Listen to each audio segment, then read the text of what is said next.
అప్పటి నుంచి బాడీలు వెళ్తూనే ఉన్నాయి. మణికర్ణిక ఘాట్కి అయితే వచ్చాము.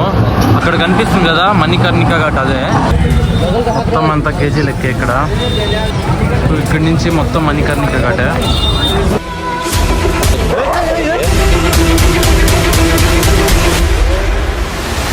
అసలు మామూలుగా చెల్లలేదు ఇక్కడ. రోడ్లు అయితే చల్లగా ఉన్నాయి. నేను చెప్పులు కూడా వేసుకోవాలి. ఇంకోటి, గంగా స్నానం చేసేటప్పుడు ఆ నీళ్ళు దిగక ముందు మొక్కుకొని దిగాలంట, నిన్ను తొక్కుతున్నాను క్షమించు అని. గంగా స్నానం అయితే కంప్లీట్ అయింది. వాటర్ చూడండి ఎంత చల్లగా ఉన్నాయో, మామూలుగా లేదు అసలు వాటర్. ఇక్కడ పూజ కూడా అవుతుందేమో. ఇప్పుడేమో బ్రహ్మముహూర్తం స్టార్ట్ అయిందంట, అందుకే ఇప్పుడే స్నానం చేయడానికి వెళ్తున్నారంతా. చూడండి ఎంతమంది వెళ్తున్నారు. ఇంకా అక్కడంతా చాలా మంది వస్తున్నారు. ఇప్పుడు మనం ఇక్కడ నుంచి కాలభైరవ టెంపుల్ వెళ్ళాలి.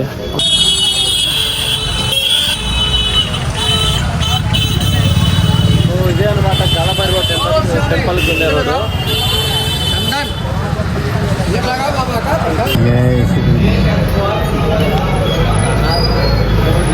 ఆటో వాడేమో ఇక్కడ దించాడు, 50 రూపీస్ అడిగాడు. ఇక్కడ నుంచి మళ్ళీ 150 మీటర్స్ ఉంది.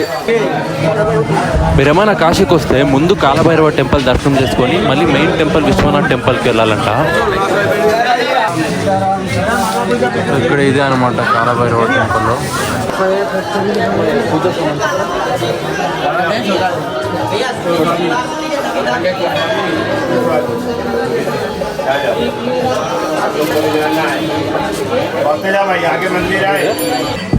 काला धागा यहाँ का भैया 2 लाइन बढ़िए करते, 2 लाइनें बढ़िए करते। నేను పొద్దున్నే వచ్చా కదా, అందుకే జనం అయితే చాలా తక్కువ ఉన్నారు. మీరేమన్నా సాయంత్రం టైం వస్తే జనం అయితే చాలా ఉంటారంట. దర్శనం అవడానికి మినిమం 2 అవర్లు అవుతుందంట. సక్సెస్ఫుల్గా కాలభైరవ టెంపుల్ కూడా దర్శనం అయిపోయింది. మెడలో ఒక దండ వేశారు. నేను చాలా హ్యాపీ. అసలు 10 మినిట్స్లోనే దర్శనం అయిపోయింది. నాకు ఇంత త్వరగా అవుతుందని అనుకోలేదు. ఈ ఘాట్స్కి ఆపోజిట్ వెళ్దామని బోటోని అడిగితే 100 రూపీస్ అడిగాడు. అక్కడ 30 మినిట్స్ ఉండి మళ్ళీ రిటర్న్ రావడానికి. ఈ ప్లేస్ అంతా కనిపిస్తుంది కదా ఇప్పుడు, ఇది ఎగ్జాక్ట్గా దశాశ్వమేధ ఘాట్ ఆపోజిట్లోనే ఉంటుంది. అక్కడి నుంచి ఇక్కడికి 100 రూపీస్ పెట్టొచ్చా బోట్లో. కానీ ఇక్కడ ఎక్స్ప్లోర్ చేయడానికి చూడడానికి ఏం లేదు అసలు. మొత్తం ఇసుకే. ఏదో జస్ట్ ఒంటేల్ రైడింగ్, హార్స్ రైడింగ్ ఇవి ఉన్నాయి. ఇవి కావాలంటే వచ్చి యూస్ చేసుకోవచ్చు. కానీ చూడ్డానికి అని అక్కడి నుంచి వస్తే 100% వేస్ట్. మళ్ళీ ఇంకొకటి, ఇక్కడ గంగా స్నానం చేయొచ్చు. ఇక్కడ వాటర్ కూడా బాగున్నాయి ఇక్కడ గంగా స్నానం చేయడానికి. అక్కడికన్నా ఇక్కడ బెటరు. దానికోసం అయితే రావచ్చు. ఇప్పుడే బోట్ రైడ్ కంప్లీట్ చేసుకొని మణికర్ణిక ఘాట్కి అయితే వచ్చాము. అక్కడ కనిపిస్తుంది కదా మణికర్ణిక ఘాట్, అదే. డైరెక్ట్గా వెళ్ళడానికి ఇక్కడ దారి లేదు, ఇటు నుంచి వెళ్ళాలంట. ఇదంతా కాల్చడానికి అనమాట. కేజీ లెక్కలో తీసుకుంటారు కట్టెలు. మొత్తం అంతా కేజీ లెక్క ఇక్కడ.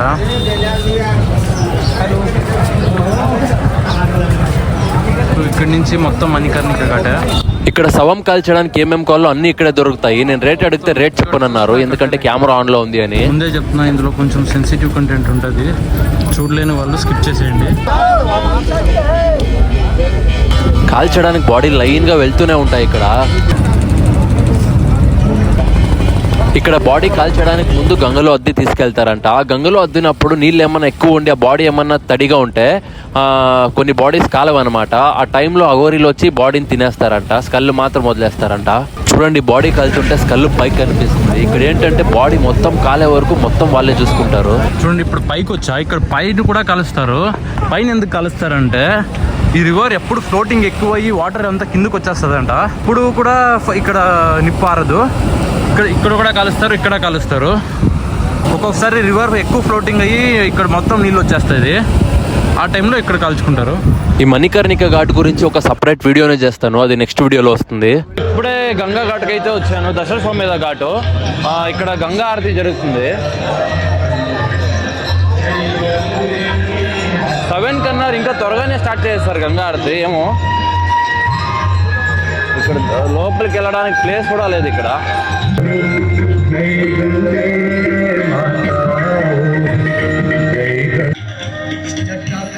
మీరు ఇక్కడికి ఎప్పుడు వచ్చినా సాయంత్రం 6 నుంచి అయితే గంగా ఆరతి స్టార్ట్ అవుతుంది. ఇక్కడ 2 ప్లేసుల్లో గంగా హారతి అవుతుంది అనమాట. అక్కడ ఒక ప్లేసు, మళ్ళీ ఇక్కడ ఒక ప్లేసు, అక్కడ ఇంకా జరుగుతుంది. ఇక్కడ ఆల్మోస్ట్ అయిపోవచ్చింది. మళ్ళీ ఇక్కడ క్రౌడ్ కూడా తక్కువ ఉన్నారు. ఇక్కడ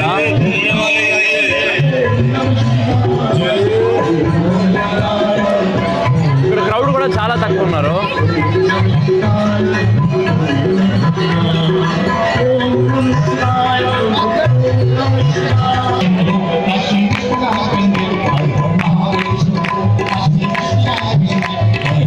ఇక్కడ ఆల్మోస్ట్ అయిపోవచ్చింది.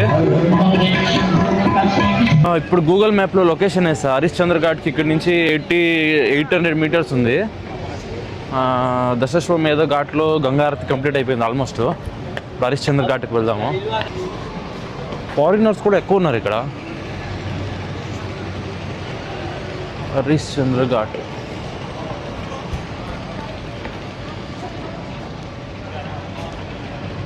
ఇంత పాత బిల్డింగ్ అనమాట, మొత్తం పాతది. ఓల్డెస్ట్ సిటీ ఇన్ వరల్డ్ అంట. హోటల్ తీసుకోవాలంటే చాలా కాస్ట్లీ అనమాట. చూడు ఇక్కడ ఉన్న హోటల్స్, మీకు అప్పుడే కూడా చూపించింది కూడా హోటలే. ఇట్లా నడుచుకుంటూ వెళ్తే 86 ఘాట్లు అంట మొత్తము. ఒక్కొక్క 100 మీటర్స్కి ఒక ఘాట్ వస్తుంది. చూడండి, ఇది మనోసరోవర్ ఘాట్ అంట. ఇట్లే 86 ఘాట్స్ వస్తాయి అన్నమాట. అందులో చాలా ఫేమస్ అయినవి దశాశ్వమేధ ఘాటు, మణికర్ణిక ఘాటు, హరిశ్చంద్ర ఘాటు, నమో ఘాటు, ఆసి ఘాటు. సో ఆల్మోస్ట్ హరిశ్చంద్ర ఘాట్కి అయితే వచ్చేసాము.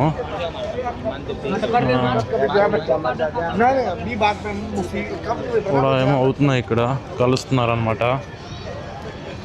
కానీ ఇక్కడ తక్కువ, అంత ఎక్కువ కాలరు. మీకు మణికర్ణిక ఘాట్లో చూసుకుంటే 10 నిమిషాలకు 10 సవాళ్ళు వెళ్తుంటాయి. ఈ హరిశ్చంద్ర ఘాట్లో కూడా బాడీలు చాలా తక్కువ కలుతాయి. కానీ హరిశ్చంద్ర ఘాట్కి కూడా ఒక స్టోరీ ఉంది, అది చాలా బాగుంది.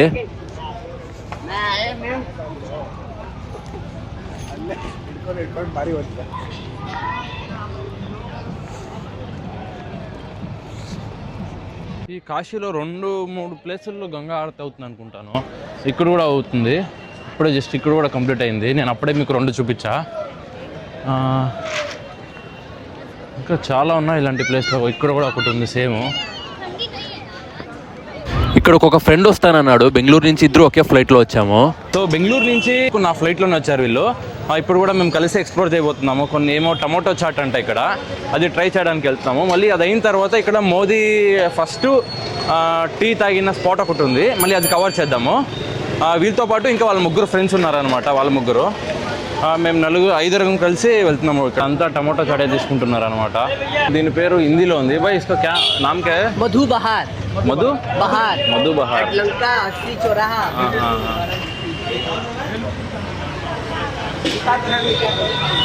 మధు బహార్ ఇదే అనమాట టమాటో చాటు.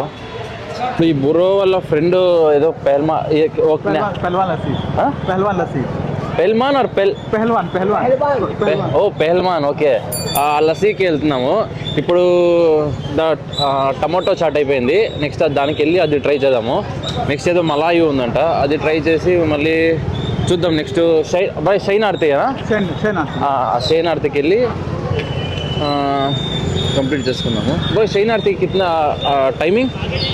10:30 to 10:45. Okay okay, only 15 minutes. Okay, Try to that you will get at darshan. అక్కడ లస్సీ తాగి మన ఈ బ్రోస్ అయితే నాకు ఏదో మనీ మందిర్ పిలుచుకొచ్చారు. ఇక్కడ లోపలికి వెళ్ళంగానే పెద్దగా ఒక శివలింగం కనిపిస్తుంది. టెంపుల్ అయితే అట్మాస్ఫియర్ అయితే చాలా పీస్గా ఉంది. ఇక్కడ ఒక లింగం కనిపిస్తుంది. ఇక్కడ కనిపిస్తున్న 12 జ్యోతిర్లింగాల పేర్లు మళ్ళీ అవి ఎక్కడెక్కడ ఉన్నాయో కూడా ఇక్కడ మెన్షన్ చేసి ఉంటారు. ఈ రాముడు కూడా అనమాట. చాలా పీస్గా అయితే ఉంది టెంపుల్. ఇక్కడ కనిపిస్తున్న 108 లింగాలు కూడా ఇక్కడ కరపాత్రి మహారాజా అని ఒకరు ఉన్నారు, వాళ్ళు ఎస్టాబ్లిష్ చేసినవంట ఇవన్నీ. మీరు ఎక్కడ చూసినా ఒక 108 ఉంటాయి ఇక్కడ కౌంట్ చేసినా కూడా. ఇక్కడ కనిపిస్తున్న స్టాచ్యూనే కరపాత్రి మహారాజా అనమాట. ఇక్కడ టోటల్ ఎస్టాబ్లిష్ చేసిన లింగాలన్నీ వీళ్ళే అనమాట. సో టెంపుల్ అయితే చూడడానికి అయితే చాలా బాగుంది. మనీ మందిర్ చూసుకొని కాశీ విశ్వనాథ్ టెంపుల్కి అయితే వెళ్తున్నాము. ఇక్కడ అదేమో శయన ఆరతి అని ఉంది, అక్కడ అది చూసుకొని దర్శనం చేసుకొని మళ్ళీ రూమ్కి వెళ్ళడం. ఇంకా కాశీ విశ్వనాథ్ టెంపుల్కి వెళ్ళే దారిలో ఈ కినారం మందిర్కి అనేది విజిట్ చేసాము. ఈ టెంపుల్ బ్లాక్ మ్యాజిక్, తంత్రాలు, మంత్రాలు ఇలాంటి దానిలో బేస్ అంట. సో అలా లోపల వీడియోగ్రఫీ కూడా అలవ్ లేదు, అందుకే బయట నుంచినే వీడియో తీస్తున్నా. ఇప్పుడు విశ్వనాథ్ టెంపుల్ కాకుండా రూట్ వేరే దగ్గర తిప్పాడు, గౌరీ కేదారేశ్వర టెంపుల్ దగ్గరికి.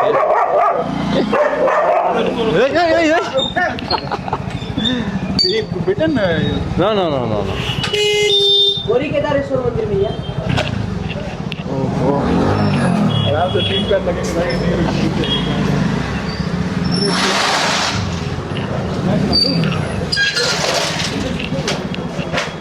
मुझे तो आता है.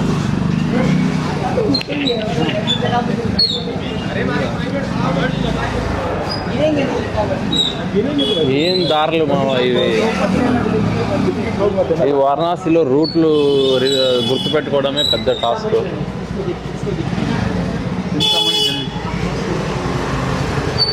ఓ టెంపుల్ చింతామణి మందిర్, చింతామణి గణేష్. ఈ టెంపుల్ వచ్చేసి చింతామణి గణేష్ అంట. లోపల వీడియోగ్రఫీ అలో లేదనుకుంటా, బయట నుంచినే వెళ్దాము. మన గణేష్ నుంచి ఇప్పుడు గౌరీ కేదారేశ్వర టెంపుల్ కి అయితే వచ్చాము. Kedareshwar Mandir importance is that here both Gauri, Parvati and Shiv ling is merged. Videography అయితే అలో లేదు, మళ్ళీ నేను బయటికి వెళ్ళి రికార్డ్ చేస్తా. ఈ టెంపుల్కి విజిట్ చేస్తే కేదార్నాథ్ టెంపుల్కి విజిట్ చేసినంత సమానం అంట ఇక్కడ.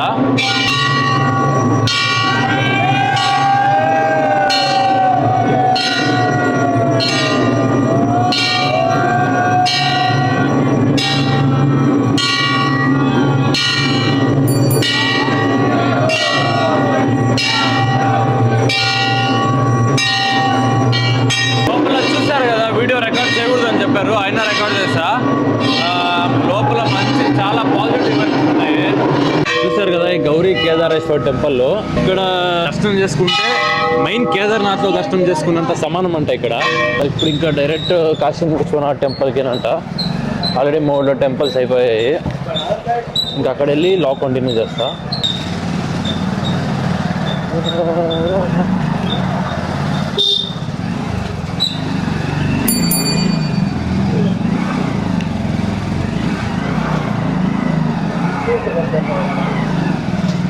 So bag, power bank, mic, tripod అంతా బయట పెట్టేస్తామన్నారు.